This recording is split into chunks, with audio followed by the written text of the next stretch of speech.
Hello friends, how are you? I hope you are enjoying the videos. हमने इससे पहले simple present tense सीखा है।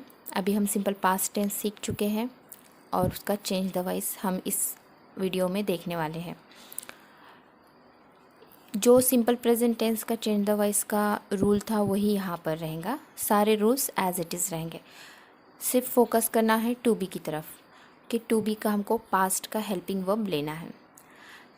Helping verb is must in passive voice, ये हमको ध्यान में रखना है।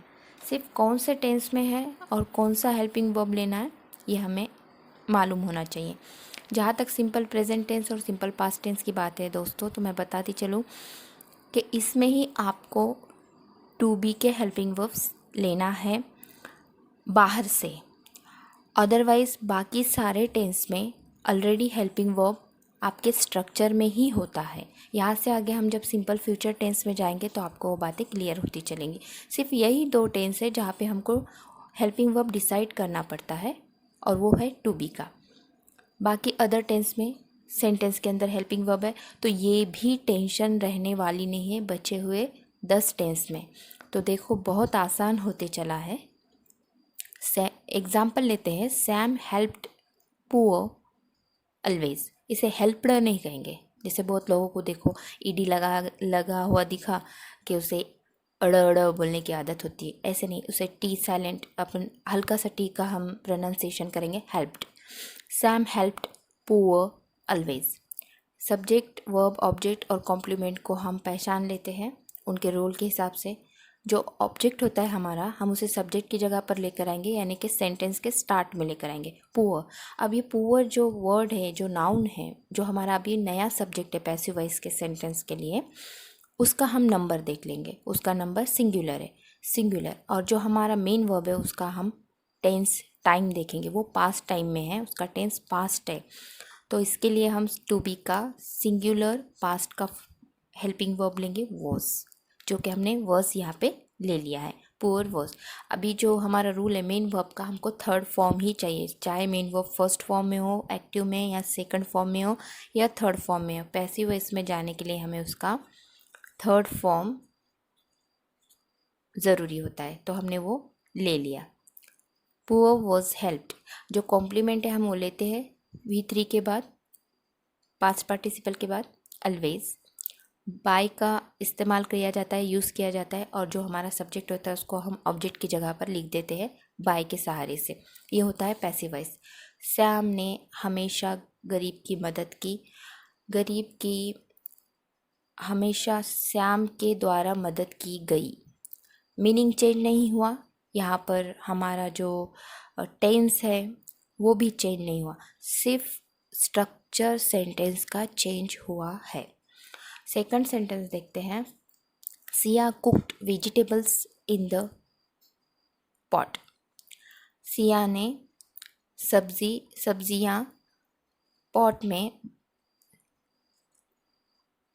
पकाई। अभी हमको इसको रोल अलॉट करते, सिया सब्जेक्ट, कुक्ड हमारा पास्ट फॉर्म है वर्ब का, वेजिटेबल्स ऑब्जेक्ट है। व्हाट कुक्ड, तो वेजिटेबल्स, इसीलिए ऑब्जेक्ट है।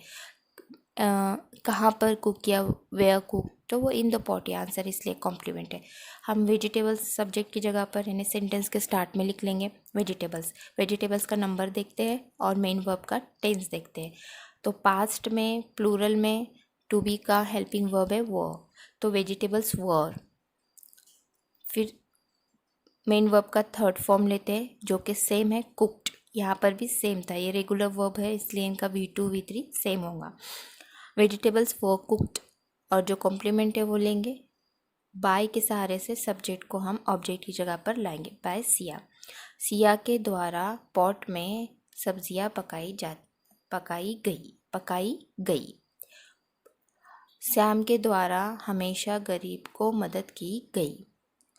अभी थर्ड सेंटेंस देखते हैं यहाँ पर, I taught you grammar before. मैंने पहले ग्रामर आपको पढ़ाया, इसके पहले ऐसा बोलना है। तो यहाँ पे हम देखते हैं सब्जेक्ट आई है, टॉट जो है तो past form of the verb है मेन वर्ब का। व्हाट टॉट तो ग्रामर ये हमको जवाब मिलता है। व्हाट का जवाब क्या मिलता है? व्हाट ये क्वेश्चन हम किसको करते हैं? वर्ब को। तब हमको ग्रामर जवाब मिल रहा है। और हुम टॉट किससे पढ़ाया?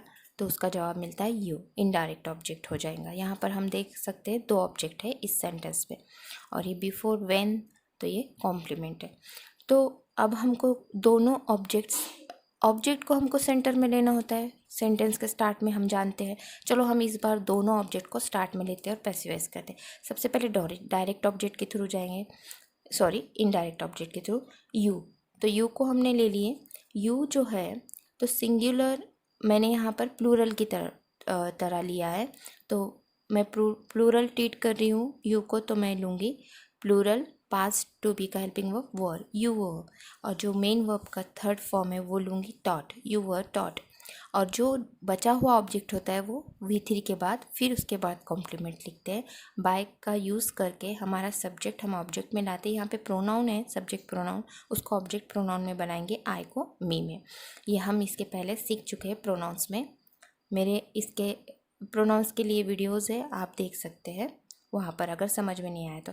You were taught grammar before by me, मेरे द्वारा पहले ही आपको ग्रामर पढ़ाई गई है। ओके, अभी हम लेते हैं डायरेक्ट ऑब्जेक्ट। ग्रामर ये सिंगुलर है और हमको V2 में रहना है, तो टू बी का पास्ट फॉर्म जो है तो सिंगुलर का वॉज है। ग्रामर वॉज टॉट, V3 लेंगे। अभी जो इनडायरेक्ट ऑब्जेक्ट होता है वो पर्सन से रिलेटेड होता है, पर्सनल प्रोनाउन होता है, इसलिए हम उसके पहले टू लगाते हैं।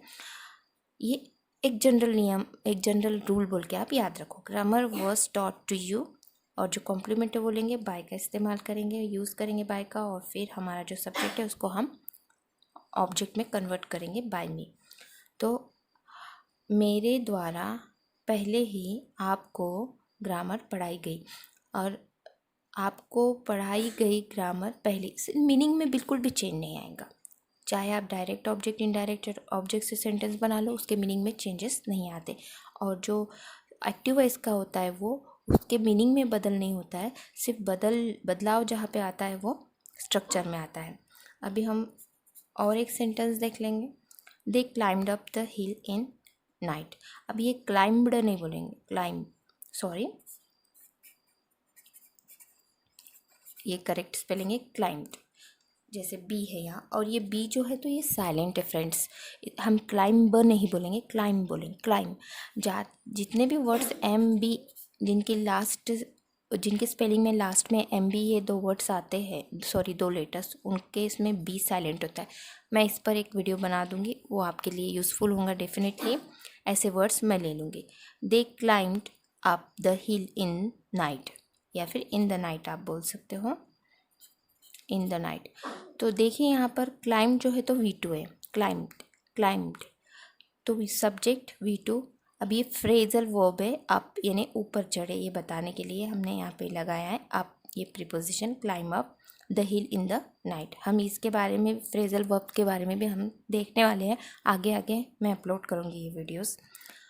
तो ये जो V2 है पूरा फ्रेजल वर्ब को, आपको भी हम इसमें इंक्लूड करेंगे, शामिल करेंगे। कहाँ? The hill, okay, climbed up the hill in the night. तो ये द हिल यहाँ पर जो था ऑब्जेक्ट है, किसको चढ़ा गया था? तो हिल को। The hill was climbed up in the night bye them. वो रात में टेकड़ी पर चढ़े, टेकड़ी पर उनके द्वारा रात में चढ़ा गया, ऐसे इसका मतलब होगा। तो फ्रेंड्स, जो रूल्स है हमारे चेंज द वॉइस के, वो सारे के सारे टेंस में सेम रहेंगे। सिर्फ एक कंडीशन होती है, आपके सेंटेंस में ऑब्जेक्ट होना चाहिए। अगर आपके सेंटेंस में ऑब्जेक्ट नहीं होता है तो आप उस सेंटेंस का चेंज द वॉइस नहीं कर सकते। आने वाले नेक्स्ट वीडियोज़ में हम इसके बारे में डिस्कस करेंगे। तब तक के लिए प्रैक्टिस करते रहिए। अगर आपने मेरा चैनल सब्सक्राइब नहीं किया है तो please like it, comment, subscribe. If any problem, any query, then comment me. Thank you.